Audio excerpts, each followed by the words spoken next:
The thesis and the transitions that you make in a speech will allow your audience to understand the whole crux of your speech and be able to follow along as you progress through it. Now, if you're anything like me, you've struggled with transitions when you were younger, and so I couldn't quite figure out how it was I was supposed to summarize or put into 1 to 2 sentences an entire basic outline of my speech or my paper or whatever it might be. So I was always really bad at writing thesis statements. And while I am not brilliant at it anymore, I at least can understand the point and the way in which to go about it in a simplistic manner. So what is a thesis statement?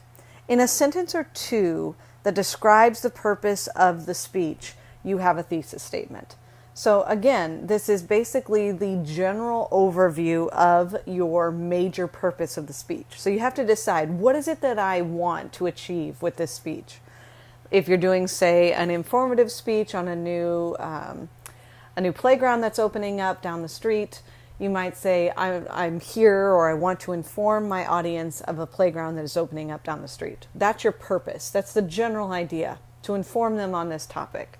If you're trying to get donations for a charity, you might say, I want to persuade you to donate $5 to this charity, or to donate each month to this charity. That's your purpose. In addition to that, you combine your main points to that purpose, and you have a general idea for your thesis statement. So if you look here, it's a very simplistic mathematical formula, sort of, which basically says you put your topic plus your main points, and you have your thesis. So you want to include your topic or your purpose to your main points, and you have a thesis statement. For example, if we were saying back when I was talking about the playground, I could say, I want to inform you about a new playground that is coming in down the street, including its history and the reason we decided to build these grounds. So you could do something along those lines. Maybe if you're doing a speech on persuading us not to believe some of the things that people hear about pit bulls, you might say, I want to persuade you about some of the myths of the pit bull dog, including lockjaw and natural aggression. So lockjaw and natural aggression would then be your main points. Now, that's a very rudimentary way to create a thesis statement, and obviously you can pretty it up a bit. But that's the crux of the material that should be in that thesis statement. It's a way of talking about the entirety of the speech without spending too much time on it. So you've got a sentence or two of that. That's your thesis statement. Now, in addition to, in terms of keeping people on track and letting them see the big picture, in addition to thesis statements, you also have transitions. Now, if you've ever taken any English class, you know there's a number of different ways you can do a transition. Now, when you have an English class or you have a paper, if the reader gets off track a little bit, they can go back and reread. It doesn't work that way in public speaking unless, say, you're recording your speech and then the audience member could restart the film. However, in most live speaking circumstances, you don't have that opportunity. So you need to make sure that you use a transition that works really well for a public speaking instance. Now, what is a transition? Essentially, it's words or phrases or sentences that show the relationship between what you just said and what you're getting ready to say.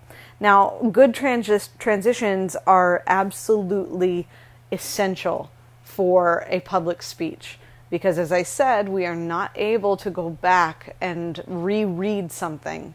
Unless you have a recording, you have to be able to stay following along with the speech as it's going. Now, in most public speaking instances, your best option is to use what's called a signpost. Now, a signpost is very simplistic.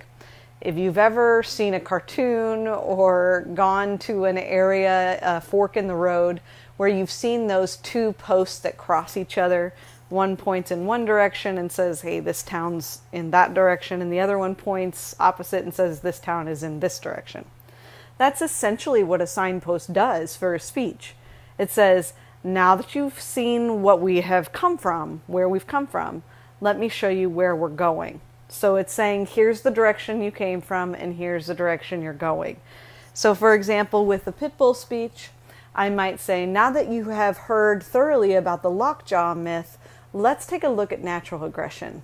So you have used a signpost to say, now that we saw this, we're going to go look at that. And that is the basics of a transition for a speech class. Now again, this is fundamental, just like the way to formulate a thesis in this lecture is fundamental, but it does work for a basic public speech. Hopefully, it'll work for you.